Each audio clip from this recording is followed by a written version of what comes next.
آیت نمبر 31۔ اعوذ باللہ من الشیطان الرجیم، بسم اللہ الرحمن الرحیم۔ والذی اوحینا الیک من الکتاب هو الحق مصدقا لما بین یدیہ ان اللہ بعبادہ لخبیر بصیر۔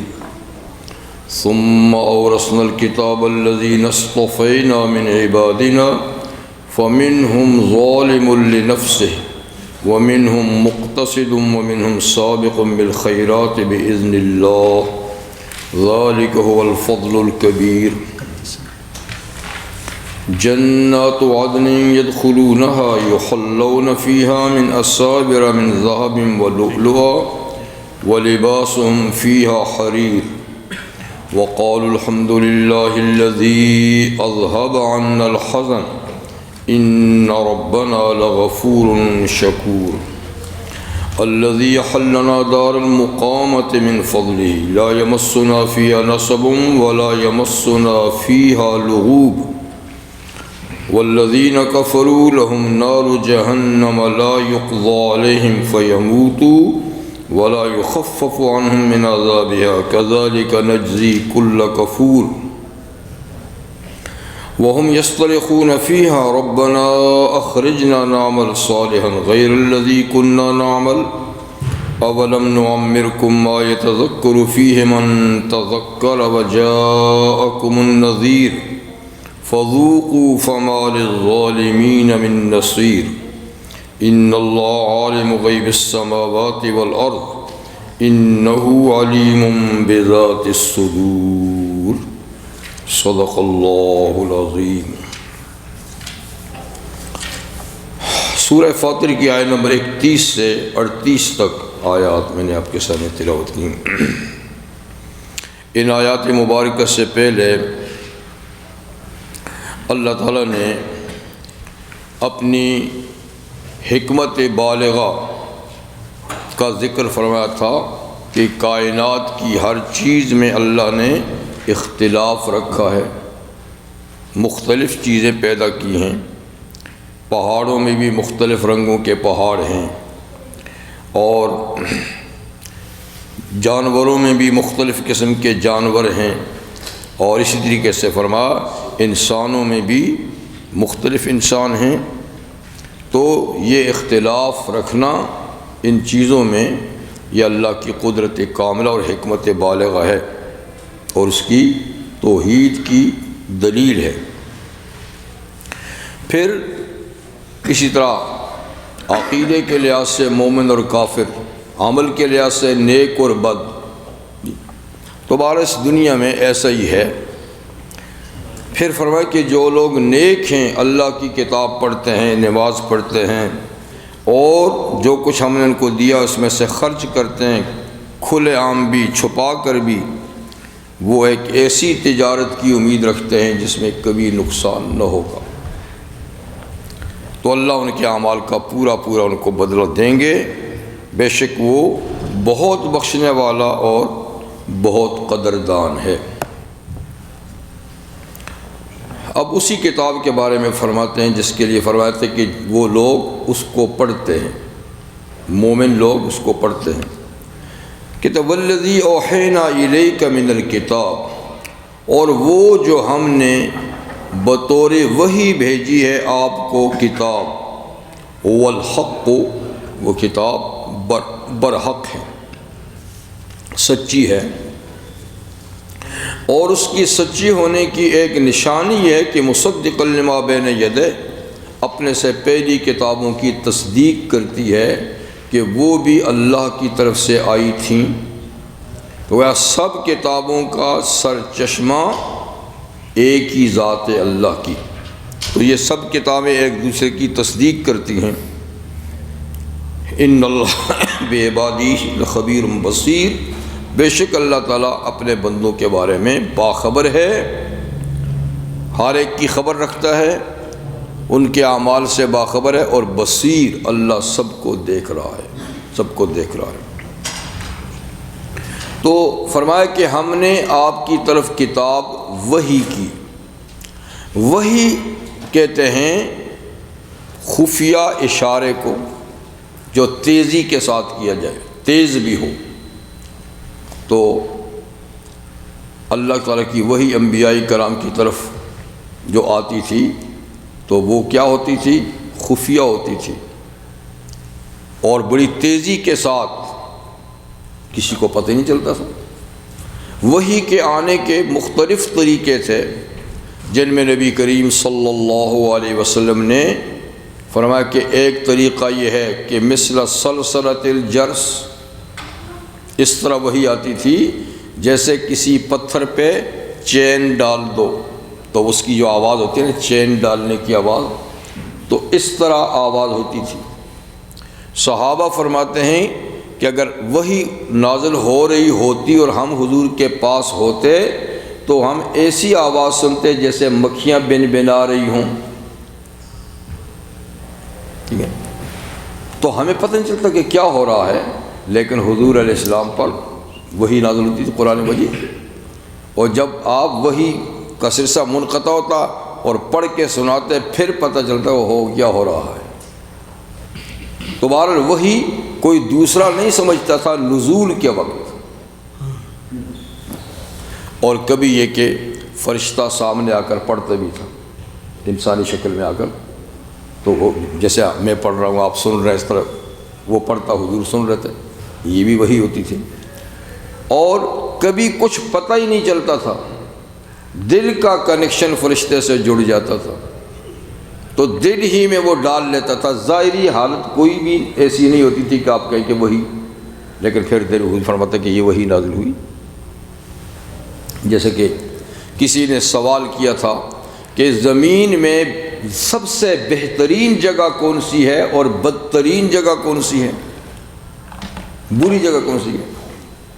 تو چونکہ وحی نہیں آئی تھی تو حضور نے توقف کیا، خاموش رہے کہ میں اب کیا کہوں۔ تھوڑی ہی دیر گزری تو فرمایا خیر البقاء مساجدها وشر البقاء اسواقها۔ اب یہاں کوئی وحی آنے کی صورت سامنے نہیں آئی، ورنہ جب آتی تھی تو آپ پر غنودگی طاری ہو جاتی تھی، پسینے سے شرابور ہو جاتے تھے اور وزن بڑھ جاتا تھا، لیکن اب بیٹھے بیٹھے آپ نے فرمایا ابھی جبریل آیا، اس نے یہ بات بتائی، تو ظاہر میں کچھ پتہ نہیں چلا کہ کیسے وحی آئی۔ تو یہ مختلف طریقے ہوتے تھے وحی کے۔ تو قرآن حکیم کی جو وحی آپ پر آتی تھی وہ بھی اسی طریقے سے، کبھی بیٹھے بیٹھے آپ کا وہی آیت نازل ہوگی، کبھی وہی کیفیت طاری ہو جاتی تھی تو پھر کیفیت ختم ہوتی، فرماتے یہ نازل ہو، کبھی فرشتہ آ کر سامنے پڑھ لیتا تھا۔ تو بہرحال قرآن حکیم وحی کے طور پہ آیا۔ وحی ہر نبی کو ہوتی ہے، یاد رکھیے، لیکن کتاب ہر نبی کو صرف رسولوں کو ملتی ہے، اور پچھلے رسولوں کو کتابیں جو آئی تھیں وہ ایک ہی وقت میں لکھی لکھائی کتابیں آ جاتی تھیں، لیکن اس کے علاوہ وحی بھی ہوتی تھی۔ کسی کو پوری زندگی میں 4 دفعہ ہی وحی آئی، ایسے نبی بھی گزرے ہیں۔ کسی کو زندگی میں 50 دفعہ وحی آئی، کسی کو زندگی میں 400 مرتبہ وحی آئی۔ نبی کریم صلی اللہ علیہ وسلم کو 40,000 مرتبہ وحی آئی، 40,000 مرتبہ وحی آئی۔ تو وحی قرآن مجید بھی وحی ہے۔ اس کے علاوہ دین کی جو بات بھی حضور نے فرمائی وہ وحی سے فرمائی۔ اسی لیے وحی کی 2 قسمیں، وحی جلی اور وحی خفی۔ وحی جلی وہ ہے کہ جس کے لفظ بھی اللہ کی طرف سے، معنی بھی اللہ کی طرف سے۔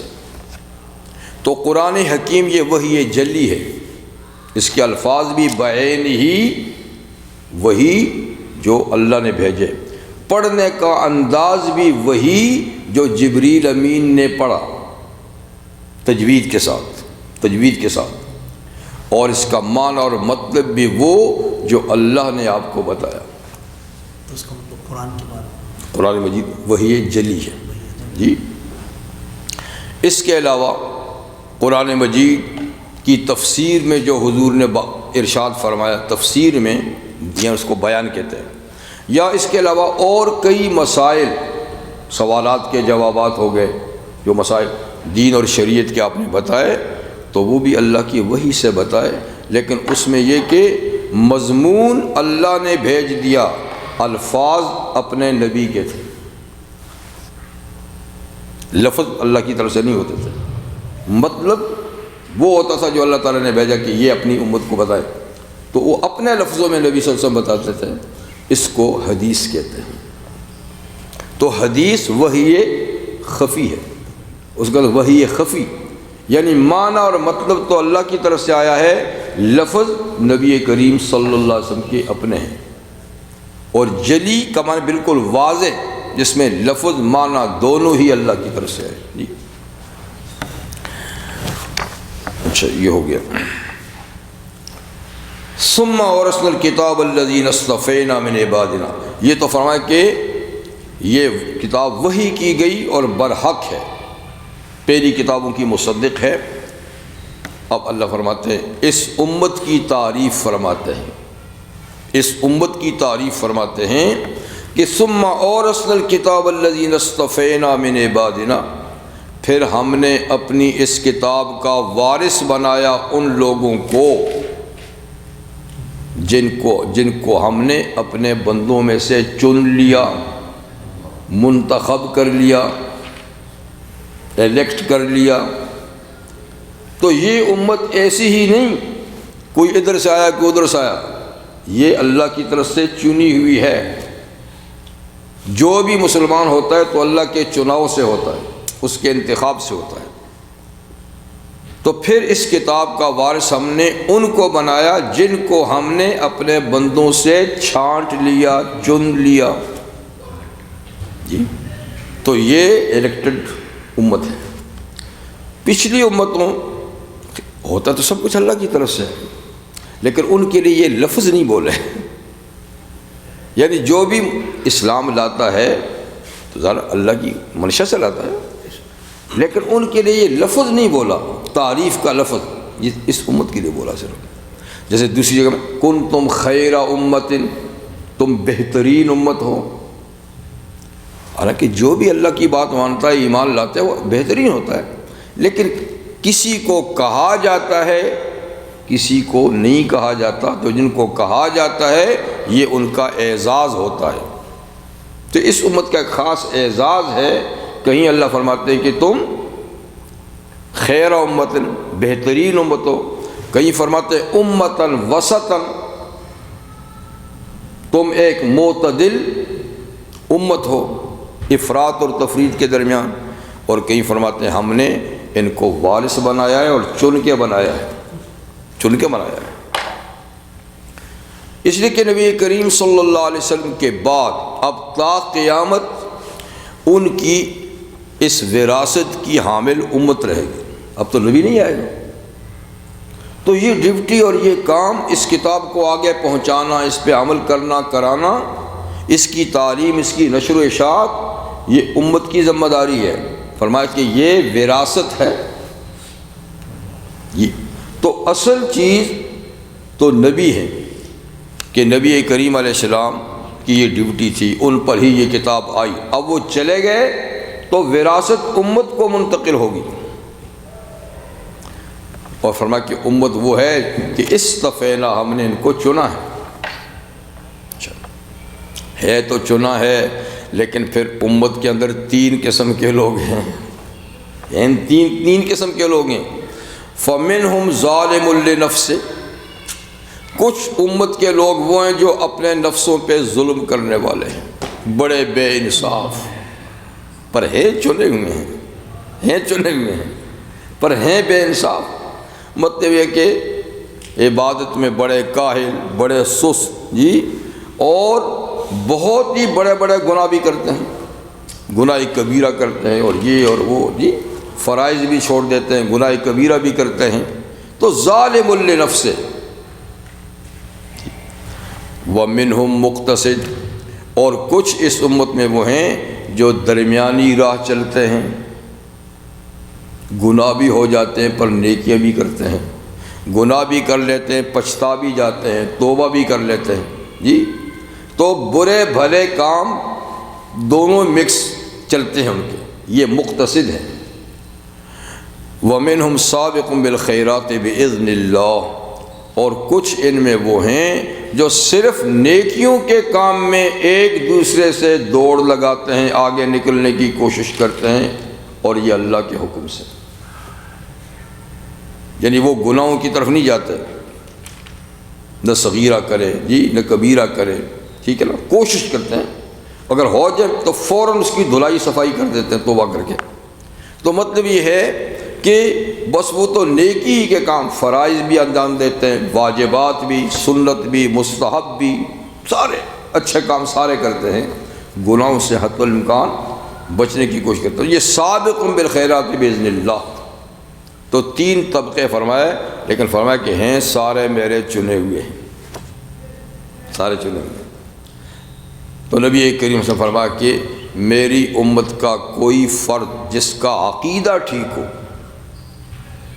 کیونکہ عقیدے کی خرابی تو برداشت نہیں ہے، جس کا عقیدہ ٹھیک ہو وہ ضرور جنت میں جائے گا۔ جو ظالم لنفس ہیں، چلو یہ اپنے ظلم کا بھگتا کر جائیں گے، سزا کاٹ کے جائیں گے جی، یا اللہ تعالیٰ معاف کر دے گا کسی اور عمل کی وجہ سے، کچھ بھی ہو جائے گا، لیکن بالآخر وہ بھی جائیں گے۔ اور جو مقتصد ہیں ان کا معاملہ بھی ایسا ہے، سزا کاٹ کے جائیں یا ان کی نیکی بدی برابر ہو جائے تو بخشے جائے، کوئی صورت بھی ہوگی، اور سابقون بالخیرات تو ماشاءاللہ پہلے ہی چلے جائیں گے۔ تو ہیں سب جنتی جی، صرف مشرکین، جی صرف مشرکین، کافر اور مشرک کی بخشش نہیں ہے جی۔ اور فرمایا کہ ذالک الفضل الکبیر، یہ جو پچھلے لوگ ہیں نا سابق بالخیرات، یہ بہت بڑا خدا کا فضل ہے۔ جو اس طبقے میں لوگ ہیں، گناہ سے بچاؤ کرتے ہیں اور نیکیوں میں ایک دوسرے سے آگے بڑھتے ہیں، یہ ہے خدا کا بڑا فضل۔ یہ اس امت کا وہ طبقہ ہے جس پہ اللہ تعالیٰ کی بڑی مہربانی ہے۔ پر پھر بھی فرمایا کہ یہ امت ہے میری چنی ہوئی ہے، منتخب ہے۔ ان کو جو فضل کبیر حاصل ہوگا تو اس کی کچھ تعریف کیا ہے کہ فضل کبیر، بہت بڑا فضل خدا کا کیا ہے؟ کہا وہ اللہ کی جنت ہے، وہ اللہ کی جنت ہے جو ان کو حاصل ہوگی۔ تو ظاہر بات ہے کہ وہ فضل کبیر یہاں کے مادی مفادات نہیں ہیں، اس لیے کہ یہ طبقہ یہاں کے لحاظ سے سب سے پیچھے ہے۔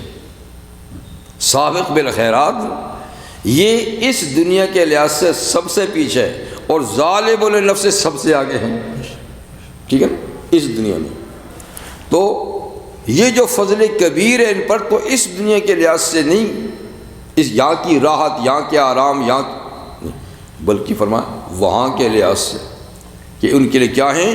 جنات و عدن، ہمیشہ بسیرے والے باغات۔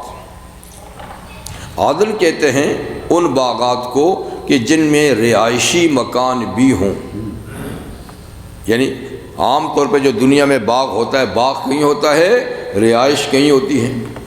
باغ جو ہے وہ باہر دور دراز ہوتے ہیں، رہائش سٹی میں ہوتی ہے۔ تو باغ کو دیکھنے کے لیے جانا پڑتا ہے۔ فرمایا کہ نہیں، جنت ایسی جگہ ہے کہ جہاں باغ ہے وہیں رہائش ہے، آنے جانے کی کلفت نہیں۔ تو جنات و عدن یدخلونہا، یہ سابق بالخیرات پہلے ہی اس میں داخل ہو جائیں گے۔ دوسرے جو ہیں وہ باہر ہو سکتا ہے سزا کاٹ کے آئے، جو بھی ہوگا۔ جب اس میں داخل ہوں گے تو ملے گا کیا؟ کہتا یحلون فیہا من اساور من ذہب ولؤلؤا، ان کو زیور پہنایا جائے گا، جنتیوں کو زیور پہنایا جائے گا۔ کس کا؟ من اساور من ذہب، سونے کے کنگن، سونے کی چوڑیاں۔ یہاں کہیں تو بات اچھی نہیں لگتی، کہتے ہم نے کچھ چوڑیاں پہن رکھی ہیں۔ تو یہاں مردوں کے لیے چوڑی پہننا یہ قباحت کی بات ہے، لیکن جنت میں یہ شرافت کی نشانی ہوگی۔ تو جنتیوں کو چوڑیاں پہنائی جائیں گی، کنگن پہنائے جائیں گے سونے کے، اور وہ خالص سونا ہوگا جنت کا جی۔ وَلُؤْلُؤًا، اور موتیوں کے کنگن، موتیوں کے کنگن جی۔ اور دوسری آیت میں من ذهب وَلُؤْلُؤًا، میں یہاں ذہب اور فضہ چاندی کے بھی ہوں گے۔ تو چاندی، موتی، مونگے، ان کے زیورات مرد بھی پہنیں گے۔ وہاں تفریق نہیں ہوگی لباس میں مرد عورت کی، یہ دنیا کا قانون ہے کہ عورتوں کا لباس اور ہے، ان کے پہننے کا مردوں کا اور ہے، یہ تفریق یہاں نہیں۔ یہاں مردوں کے لیے سونا حرام ہے، نہ کنگن پہن سکتے ہیں، نہ رنگ پہن سکتے ہیں، نہ اس کے برتن میں کھا سکتے ہیں، کچھ بھی نہیں، سونا اور چاندی دونوں۔ باقی اجازت ہے، باقی چیزیں جو ہے نا، عقیق ہے، موتی ہے، فلاں، لیکن یہ دو چیزیں مردوں کے لیے حرام ہیں، ان کے برتن بھی، ان کا زیور بھی۔ اور لباس میں مردوں کے لیے حرام ہے حریر، ریشم، کسی قسم کا بھی ریشم ہو، لیکن وہاں وَلِبَاسٌ فِيهَا حَرِيرٌ، وہاں تو لباس ہوگا ہی ریشم کا، اور وہ بھی دو طرح، سندس و استبرق، باریک ریشم کے بھی ہوں گے، گاڑے ریشم کے بھی کپڑے ہوں گے، اور یہ فرما کے سبز کلر کے بھی ہوں گے۔ جو پسند کلر ہوگا، اور جو ہی ذہن میں دوسرے کلر کا خیال آئے گا تو کلر بدلا ہوا ہوگا، کیونکہ وہاں تو خیال پر ہی چیز تبدیل ہو جائے گی، کہنے کی ضرورت نہیں میرے کمرے کا کلر یہ ہو، خیال آئے گا کلر وہی ہو جائے گا، کپڑوں کا یہ ہو، فلانی چیز کا یہ ہو، ایک دم دیکھے گا تو وہی ہوگا، دیر نہیں لگے گی، پیٹر کو بلانے کی ضرورت نہیں۔ تو وہاں جنت تو ایسی جگہ ہے کہ جہاں ساری خواہشیں پوری ہوں گی، ساری خواہشیں پوری ہوں گی۔ اسے کہتے ہیں کہ خواہشیں جنت میں پوری ہوں گی، دنیا میں اللہ کی مرضی پوری کرو، وہاں اللہ تمہاری مرضی پورا کر دے۔ جو یہاں اپنی مرضی چلاتے ہیں تو فرمایا پھر وہاں پھر اثر نہیں ہوگا۔ تو لباس ان کا حریر کا ہوگا جی۔ جب جنتی جنت میں داخل ہوں گے تو کیا کہیں گے؟ وقال الحمد للہ الذی اذهب عنا الحزن، داخل ہوتے ہی جنت کی بہاریں دیکھتے ہی ان کی زبان میں کہے گا الحمدللہ، الحمدللہ، الذی، سب تعریفیں اس اللہ کے لیے ہیں، اذهب عنا الحزن، جس نے سارے غم دور کر دیے، سارے غم دور کر دیے، اب بالکل کوئی فکر نہیں، کسی چیز کی فکر نہیں، کسی چیز کی فکر۔ تو دنیا میں کوئی فکر سے خالی نہیں۔ لقد خلقنا الانسان فی کبد، اللہ فرماتے ہیں ہم نے انسان کو پیدا ہی مشقت میں کیا ہے۔ یہاں کوئی آدمی جو ہے مشقت سے خالی نہیں ہے، چاہے وہ کنگ کیوں نہ ہو جی، کوئی بھی ہو، دولت مند کیوں نہ ہو، بڑا صاحب منصب کیوں نہ ہو، تو ہر آدمی کسی مشقت اور کسی محنت میں پڑا ہوا ہے۔ جنت ایسی جگہ ہے، بہشتاں جا کے آزار نباشد، کسیرا با کسے کار نباشد، کہا وہاں بالکل تکلیف نہیں ہوگی، کسی کو کسی سے کام ہی نہیں ہوگا، کسی کو کسی کی ضرورت ہی نہیں ہوگی۔ تو اس لیے کہیں گے سارے غم اللہ نے دور کر دیا الحمدللہ، اور یہ بھی من فضل، اپنی مہربانی سے۔ ہم کچھ اتنا کر کے نہیں آئے تھے، ہم کچھ اتنا کر کے نہیں آئے تھے جتنا اللہ نے ہمارے ساتھ کر دیا۔ اذهب عن الحزن ان ربنا لغفور شکور، بے شک ہمارا پروردگار بہت بخشنے والا ہے۔ ہم نے بڑے قصور کیے، بڑی کوتاہیاں کی، لیکن وہ بہت بخشنے والا ہے، اور بہت قدردان ہے. چھوٹی چھوٹی چیز، کوئی نیک عمل جس کو ہم نے بہت معمولی سمجھا تھا، آج اس کا بھی ثواب مل رہا ہے. اللہ نے ہمارے چھوٹے چھوٹے کاموں کی بڑی قدر کی جی، اور ہمارے بڑے بڑے گناہوں کو معاف کر دیا. تو ہمارا رب غفور بھی ہے، شکور بھی ہے. الذی، وہ ہمارا رب غفور اور شکور، احلنا دار المقامہ، جس نے ہمیں لا کر اتار دیا ہے مستقل اقامت کی جگہ میں. اب تک تو ہم سفر میں تھے، اب تک تو ہم سفر میں تھے. کبھی ہم عالم ارواح میں تھے، جسم نہیں تھے، صرف روحیں تھیں جی. پھر ہم باپ کی پشت میں منتقل ہوئے پانی کے قطرے کی صورت میں، پھر ماں کے رحم میں منتقل ہوئے، اور وہاں بنتے بنتے بنتے ٹھیک ہے نا، پھر وہاں سے دنیا میں آئے. بچپن سے موت تک یہاں ٹائم گزارا، یہاں سے برزخ میں گئے، برزخ سے حشر میں گئے، اور اب ہم ٹھکانے پہ لگے ہیں. احلنا دار المقامہ، اب تک تو ہم سفر میں تھے، اب ہم مقام، اب سفر ختم ہو گیا، اس سے آگے کہیں نہیں جانا. تو اس رب کا شکر ہے جس نے ہمیں اقامت کی جگہ میں اتارا. اور یہ بھی کیا؟ من فضل، اپنی مہربانی سے. لا یمسنا فیہا نصب، یہ ایسا اقامت کا گھر ہے، ٹھہرنے کی جگہ ہے کہ اس میں ہمیں کوئی تھکاوٹ نہیں لگی، تھکاوٹ نہیں ہوگی. اب تھکیں گے نہیں، ساری تھکاوٹیں ختم ہوگی. ولا یمسنا فیہا لغوب، اور نہ اس گھر میں ہمیں کوئی مشقت کرنی پڑے گی. تو دراصل نصب اور لغوب دونوں کا معنی ہے مشقت اور پریشانی اور تھکاوٹ اور محنت. یعنی اس گھر میں آ کر کوئی محنت، مشقت، کوئی تھکاوٹ، کوئی پریشانی اب ہمیں نہیں ہوگی. اب ہو گئے ہم بے فکر اور بے غم.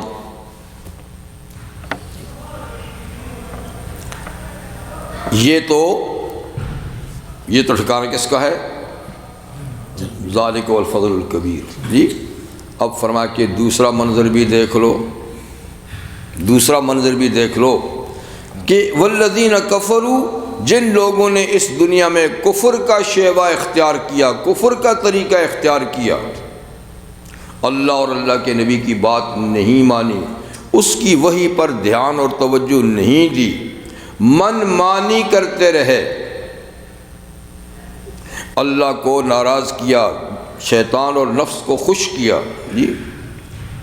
لہم نار جہنم، جب وہ ان سفروں سے گزر کے پہنچیں گے حشر میں تو ان کے لیے آگے پھر نار جہنم ہے. لا یقضی علیہم فیموتوا، اور وہ بھی ایک دائمی ٹھکانہ ہے، دائمی ٹھکانہ ہے کفار کے لیے جی، منافقین کے لیے، مشرکین کے لیے وہ دائمی ٹھکانہ ہے. اور لا یقضی علیہم فیموتوا، ان پر موت کا فیصلہ نہیں کیا جائے گا کہ کچھ سزا دینے کے بعد ان کو ختم کر دیا جائے، نہیں، ان پر فیصلہ نہیں کیا جائے گا کہ وہ مر جائیں اور سزا ختم ہو جائے، بلکہ انہیں ہمیشہ رکھا جائے گا. لیکن رکھا جائے گا سزا میں اس طرح کہ نہ موت نہ حیات. اس فرمایا لا یموت فیہا ولا یحیا، وہ ایسی زندگی میں ہوں گے نہ موت ہوگی نہ زندگی، نہ موت کا آرام ملے گا نہ زندگی کا مزہ، بلکہ بس وہ بیچ کی حالت میں کہ مریں گے جئیں گے، مریں گے جئیں گے، مریں گے جئیں گے. سورہ نساء میں اللہ فرماتے ہیں کلما نضجت جلودہم، کہ ہر لمحے جب ان کی کھالیں جھلس جائیں گی، جل جائیں گی جہنم کی آگ میں، بدلناہم جلودا غیرہا، فوراً ہم دوسری کھال چڑھا دیں گے۔ تو ظاہر بات ہے جہنم کی آگ ہوگی تو اس کو جلانے میں کوئی دیر تو نہیں ہوگی نا، وہ تو یہاں کی آگ سے 70 گنا سخت ہے، تو وہ تو ایک دم جھونکا لگا نہیں کہ وہ جل کر کوئلہ نہیں بن گیا، ادھر سے جل کے کوئلہ بنا نہیں کہ نئی کھال چڑھ گئی، پھر وہی، تو لمحوں میں پتہ نہیں کتنی ہی مرتبہ ان کو نئی کھال پہنائیں گے اور وہ جلے گی، تو سلسلہ ختم نہیں ہوگا۔ لا یقضی علیہم فیموتوا، ان پر فیصلہ، ان کا فیصلہ نہیں کیا جائے گا کہ وہ مر جائیں اور ختم ہو جائیں، اور ولا یخفف عنہم من عذابہا، کبھی عذاب میں تخفیف بھی نہ ہوگی کہ عذاب تھوڑا سا کسی دن کسی وقت ہلکا ہو جائے، نہیں، ایسے بھی نہیں۔ اور کذالک نجزی کل کفور، اللہ فرماتے ہیں ہم اسی طرح ہر ناشکرے کو بدلہ دیتے ہیں، انہوں نے دنیا میں ہماری نعمتوں کا شکر ادا نہیں کیا، کفر کیا، تو آج بدلہ بھی اس کا یہی ہے۔ وَهُمْ يَصْطَرِخُونَ فِيهَا، اور یہ جہنمی چیخو پکار کریں گے جہنم میں، چیختے رہیں گے جہنم میں، اور چیخ کے کیا کہیں گے؟ ربنا اخرجنا، اے اللہ مہربانی کر کے ہم کو یہاں سے نکال دے، تو کیا ہوگا؟ نعمل صالحا غیر الذی کننا نعمل، اب کے جا کر ہم نیک کام کریں گے، وہ نہیں کریں گے جو کر کے آئے تھے، وہ نہیں کریں گے جو کر کے آئے تھے، اب ہم بالکل چینج ہوں گے، تبدیل ہوں گے، تو اب نکال تو دے یہاں سے۔ تو پہلے تو 1000 برس تک کوئی جواب ہی نہیں آئے گا اس درخواست کا، جیسے دوسری آیات میں کہ سب سے پہلی درخواست جو 24ویں پارے میں سورہ مومن میں، پہلی درخواست تو عذاب دینے والے فرشتوں سے کریں گے کہ تم مہربانی کر کے اللہ سے کہو جی کہ ہمیں سفارش کرو کہ ہمیں نکال دے، تو وہ کہتے ہیں جیسے حدیث میں وہ کہیں گے 1 سال تک وہ جواب نہیں دیں گے، سال بھی وہاں کا 1000 سال، ایک دن یعنی وہاں کا، ہم یہاں کا 1000 یعنی 1000 سال، وہاں کا ایک دن، تو وہاں کا 1000 سال وہ جواب نہیں دیں گے، یہ 1000 سال تک چیخیں گے ان کے سامنے، وہ جواب نہیں دیں گے، آخر میں 1000 سال کے بعد کہیں گے تمہارے پاس نبی نہیں آئے تھے، تم کو یہ جگہ اس کے بارے میں بتایا نہیں تھا؟ وہ کہیں گے ہاں آئے تھے لیکن ہماری بدقسمتی کا، پھر تم خود خدا سے ڈائریکٹلی بات کرو، ہم کیسے کریں، خود اللہ سے کہو۔ جب وہ جواب دیں گے تو پھر اس کے بعد چیخ پکار کر کے جو جہنم کے پورے سٹاف کے سربراہ مالک، فرشتہ مالک، اس سے درخواست کریں گے، پورے سٹاف کے جو مالک ہے، مالک اس کا نام ہے، تو 1000 سال کے بعد وہ جواب دے گا اور وہ کہے گا انکم ماکثون، خبردار دوبارہ میرے لیے منہ کھولو، تم نے یہیں رہنا ہے، تم نے یہیں رہنا ہے، بس یہ مختصر سا جواب ہوگا۔ پھر نہ فرشتوں نے کہا نہ ان کے چیف نے کہا، پھر ڈائریکٹلی اللہ سے کریں گے، 1000 سال تک چیخیں گے، اللہ بھی جواب نہیں دیں گے، اور 1000 سال کے بعد جواب آئے گا جو سورہ مومنین میں گزرا ہے، اخسؤوا فیہا ولا تکلمون، اللہ فرمائے گا یہیں ذلیل ہو کے رہو، مجھ سے بات بھی مت کرو، آئندہ خبردار جو بات کرو، تم ذلیل ہو کے یہیں رہو، مجھ سے بات نہ کرو۔ آگے یہ ہے اولم نعمرکم ما یتذکر فیہ من تذکر، کیا میں نے تم کو دنیا میں اتنی زندگی نہیں دی تھی کہ جس میں ایک نصیحت حاصل کرنے والا نصیحت حاصل کر سکتا تھا، تم کو دل و دماغ دیا تھا جی، اور تمہارے پاس نبی آئے، کتاب ہے، وجاءکم النذیر، یوں ہی تمہیں نہیں پہنچایا، تمہارے پاس نذیر آیا، ڈرانے والا پیغمبر آیا، پیغمبر کے بعد ان کے جانشین آئے اور مبلغین آئے،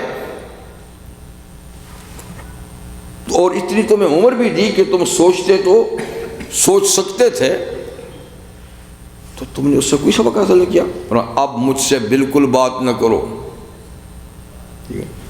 تو 3000 سال تک تو یہ کبھی ادھر کبھی ادھر کبھی ادھر، پھر کہیں گے یار اب چپ ہو جاؤ، کیونکہ سٹی کورٹ سے بھی، ڈسٹرکٹ کورٹ سے بھی، سپریم کورٹ سے بھی اپیل نکل گیا، اب چپ رہو، کیونکہ ہو سکتا ہے ہم چپ رہیں تو معاف کر دیں۔ تو اوپر سے آواز آگا اصبروا او لا تصبروا، اب صبر کرو یا بے صبری کرو، نکل نہیں سکتے ہو، صبر کر کے اس کو برداشت کرو یا بے صبری کرو، چیخو پکارو، نکل نہیں سکتے۔ یہ دنیا میں ہو جاتا تھا، کبھی جرم کا اعتراف کرتے تو جج کو کہتے یار اس نے جرم کا اعتراف کیے، چلو، یا یہ چپ کر کے برداشت کر رہا ہے، چلو اس کو نکال دو، شریف بنا ہوا ہے۔ یہاں دنیا کا قاعدہ قانون نہیں چلے گا، جہنم ایسی جیل ہے سمجھے کہ کوئی کسی کی اپیل نہیں سنی جائے گی۔ وجاکم النذیر، تو نذیر کا ایک معنی تو یہ کہ اللہ کے نبی آئے، نبی کے بعد ان کے جانشین مبلغین، ٹھیک، اور بعض کہتے ہیں کہ نذیر کا یہ معنی بھی ہے سفید بال۔ چلو تم جوانی دیوانی تھی تو بڑھاپے میں بھی تمہیں شرم نہیں آئی؟ جب بال سفید ہو گئے تو وہ نذیر تھے، انہوں نے کہا میاں اب جانے کا وقت ہے، اس وقت بھی تمہیں ہوش نہیں آئے؟ اور بعض اہل علم کہتے ہیں کہ نذیر سے مراد آدمی کے پوتے پوتیاں نواسے نواسیاں ہیں، کہ جب آدمی کی اتنی عمر ہو جائے کہ ان کی اولاد کی اولاد ہو جائے تو وہ بھی نذیر ہوتے ہیں کہ بابا جی اب بستر باندھو، ہم آ گئے ہیں، ہم آ گئے ہیں، اب آپ کا ٹرن پورا ہو چکا ہے۔ ہاں جی، تو خیر یہ سب نذیر ہیں، یہ سب، نبی بھی نذیر ہے، کتاب بھی نذیر ہے، بڑھاپا بھی نذیر ہے، اولاد بھی نذیر ہے، کیونکہ یہ سلسلہ اسی طرح چلے۔ تم نے کسی سے بھی یہ نہیں سبق حاصل نہیں کیا۔ فذوقوا، سو اب عذاب چکھو، فما للظالمین من نصیر، اور بے انصاف لوگوں کے لیے اب کوئی مددگار نہیں ہے۔ تم نے ظلم پہ کمر باندھی ہوئی تھی، بے انصافی کی جی، اور شیطان کو خوش کیا، رحمان کو ناراض کیا، تو لہذا اب تمہارا کوئی مددگار نہیں۔ ان اللہ عالم غیب السماوات والارض، پھر اللہ اپنی صفت بیان کرتے ہیں کہ دیکھو اللہ آسمان و زمین کی وہ سب چیزیں جانتا ہے جو تم سے غیب ہے، جو تم سے چھپی چھپی ہوئی ہیں، اللہ وہ سب باتیں زمین و آسمان کی جانتا ہے۔ تو آخر تم اللہ سے چھپاؤ گے کیا؟ اللہ سے چھپاؤ گے کیا؟ اور ان علیم بذات الصدور، زمین آسمان کی چیزیں کیا، تمہارے سینے میں سربستہ راز بھی خدا جانتا ہے کہ تمہارے خیالات کیا تھے، تمہارے نظریات کیا تھے، تمہارے اعمال کیا تھے۔ تو اللہ کو تو ساری چیزوں کا پتہ ہے، اس لیے وہ ہر چیز کا حساب تم سے لے گا۔ هو الذی جعلکم خلائف فی الارض، دیکھو اللہ ہی وہ ہے جس نے تم کو زمین میں پہلے لوگوں کا قائم مقام بنایا، ان کا خلیفہ بنایا، ان کا جانشین بنایا، ان کی جگہ پہ تم کو بسایا، ان کو اٹھایا، تم کو بسایا۔ یہ کون ہے؟ اللہ ہے۔ یعنی اس دھرتی پہ تم سے پہلے تمہارے باپ دادے تھے، آج ہیں، وہ زیر زمین چلے گئے ہیں۔ وہ کل دعویٰ کرتے تھے کہ زمین میری ہے، جائیداد میری ہے، مال میرا ہے، گھر میرا ہے، یہ میرا ہے، ملک میرا ہے، کل وہ دعویٰ کرتے تھے۔ پوچھو کہاں ہیں؟ وہ زیر زمین چلے گئے۔ اب ہم نے ان کی جگہ تمہیں بٹھایا ہے، تم نے ان سے کوئی سبق حاصل نہیں کیا کہ کل کو ہم نے بھی جانا ہے؟ اور تم بھی وہی نعرے الاپتے ہو جو انہوں نے الاپے تھے کل، کہ یہ میرا ہے، یہ میرا ہے، یہ میرا ہے، یہ میرا ہے۔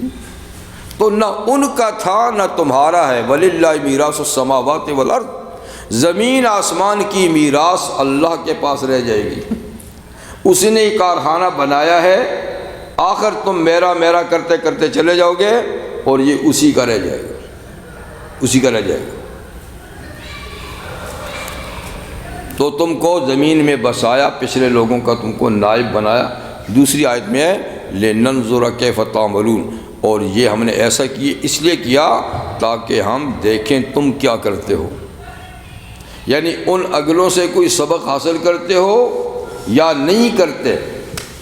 اس لیے کہ مستقل تو تم کو بھی نہیں رکھنا، تم کو بھی چلتا کرنا ہے، تو تم ان سے کوئی سبق حاصل کرتے ہو کہ نہیں؟ یعنی ان میں بھی اسی طرح دو طبقے تھے، ایک اللہ کے باغیوں کا، ایک اللہ کے وفاداروں کا۔ نہ باغی رہے نہ وفادار رہے جی۔ اور تم نے دیکھ لیا کہ جو باغی تھے، سرکش تھے، ان کی قبروں کو بعد میں لات ماری گئی، اور جو اللہ والے تھے ان کے نشان آج بھی باقی ہیں، اور ان کا نام آتا ہے تو کہتے ہیں رحمت اللہ علیہ، دنیا ان کو دعا دیتی ہے۔ اور جو دن دناتے پھرتے تھے، ظلم و ستم ڈھاتے تھے، ان کا نام بھی کسی کے منہ پہ آتا ہے جی۔ نہ گورے سکندر نہ ہے قبر دارا، یہ بڑے بڑے فاتح تھے دنیا میں، بڑے بڑے ملک انہوں نے فتح کیے، شہروں کے شہر انہوں نے اجاڑ کے رکھ دیے۔ آج سکندر کی قبر کہاں ہے اور دارا کہاں گیا؟ مٹے نامیوں کے نشان ایسے ایسے کہ قبر بھی نہیں ہے۔ کل وہ دن دناتے تھے، غرور تھا، نمود تھی، ہٹو بچو کی تھی صدا، کہ قافلہ آ رہا ہے جی، سیکورٹی والے ادھر کر رہے ادھر کر رہے، ہٹو بھائی ہٹو بھائی ہٹو بھائی، فلاں لیڈر آ رہا فلاں۔ تو غرور تھا، وہ بھی اپنی گاڑیوں میں بڑے تکبر اڑ سکے، دیکھا جی ساری دنیا ہٹ رہی ہے، بچ رہی ہے، یہ گارڈ جا رہی ہے، فوج جا رہی ہے جی۔ غرور تھا، نمود تھی کہ ہم بھی کوئی چیز ہے، ہٹو بٹو کی تھی سزا۔ اب آپ کو بتاؤں کیا، لحد کا بھی پتہ نہیں، قبر کا بھی پتہ نہیں۔ تو فرمایا کہ دیکھو تم ان لوگوں کے جانشین ہو۔ کل پاؤں جو ایک کاسائے سر پہ آ گیا، کل پاؤں جو ایک کاسائے سر پہ آ گیا، ناگاہ استخوان شکستہ سے چور تھا، ہڈیوں کا ڈھانچہ تھا، سر کی کھوپڑی بوسیدہ ہڈیوں کا مجموعہ تھی، قبر سے باہر پڑی تھی۔ شہزادے کے گھوڑے نے ٹاپ سے مارا تو اچھلتی گئی، اللہ نے کہا بول جا، ہاں بول کے اس کو بتا۔ تو کل پاؤں جو ایک کاسائے سر پہ آ گیا، ناگاہ وہ استخوان شکستہ سے چور تھا، کہنے لگا کہ دیکھ کر چل راہ بے خبر، دیکھ کر چل راہ بے خبر، میں بھی کسی کا سرے پر غرور تھا، میرا بھی دور تھا، میں بھی شہزادہ تھا اور میں بھی اسی طریقے سے لاتے مارتا جاتا تھا۔ آج میرا حشر یہ ہے تو تیرا بھی کل حشر یہی ہونا ہے۔ لیکن کون سوچتا ہے؟ اللہ فرماتے ہیں کہ ہم نے تم کو پچھلوں کا نائب بنایا، ہوش کرو ہوش کرو۔ تو اللہ وہ جس نے تم کو نائب بنایا، زمین میں جانشین بنایا، فمن کفر فعلیہ کفر، اب جو اللہ کی ناشکری کرے گا، کفر کا رستہ اختیار کرے گا، کفر کا وبال اسی پہ پڑے گا، ناشکری کا وبال اسی پہ پڑے گا۔ اور ولا یزید الکافر کفر عند ربہم الا مقتا، کافروں کا کفر ان کے رب کے نزدیک نہیں بڑھاتا مگر اللہ کی ناراضگی کو۔ جوں جوں کافر کفر کرتا ہے اتنا اللہ ناراض ہوتا ہے، جوں جوں وہ معصیت کرتا ہے اللہ اتنا ناراض ہوتا ہے۔ تو کافر جتنا کفر کرتا ہے اتنا اللہ کی ناراضگی کو مولتا ہے۔ اور ولا یزید الکافرین کفر الا خسارا، نہیں زیادہ کرتے کافروں کا کفر ان کو مگر نقصان ہی میں۔ وہ تو سمجھتے ہیں ہم فائدے میں جا رہے ہیں، حقیقت میں وہ نقصان میں جا رہے ہیں۔ تو ایک طرف ان کا کفر اللہ کو ناراض کرتا جا رہا ہے، ناراضگی خدا کی بڑھتی جا رہی ہے، اور دوسری طرف ان کا خسارہ اور نقصان بھی بڑھتا جا رہا ہے کہ ہر کفر کی الگ چھان بین ہوگی، الگ اس کے بارے میں سزا ہوگی۔ جتنا کفر بڑھے گا اتنی سزا بڑھے گی۔ بس کر دیتے ہیں، پھر اگلے پروگرام میں انشاءاللہ یہ سورہ فنش ہوگی، ختم ہو جائے گی۔ سبحانک اللہم وبحمدک اشہد ان لا الہ الا انت استغفرک و اتوب الیک۔ جی سوال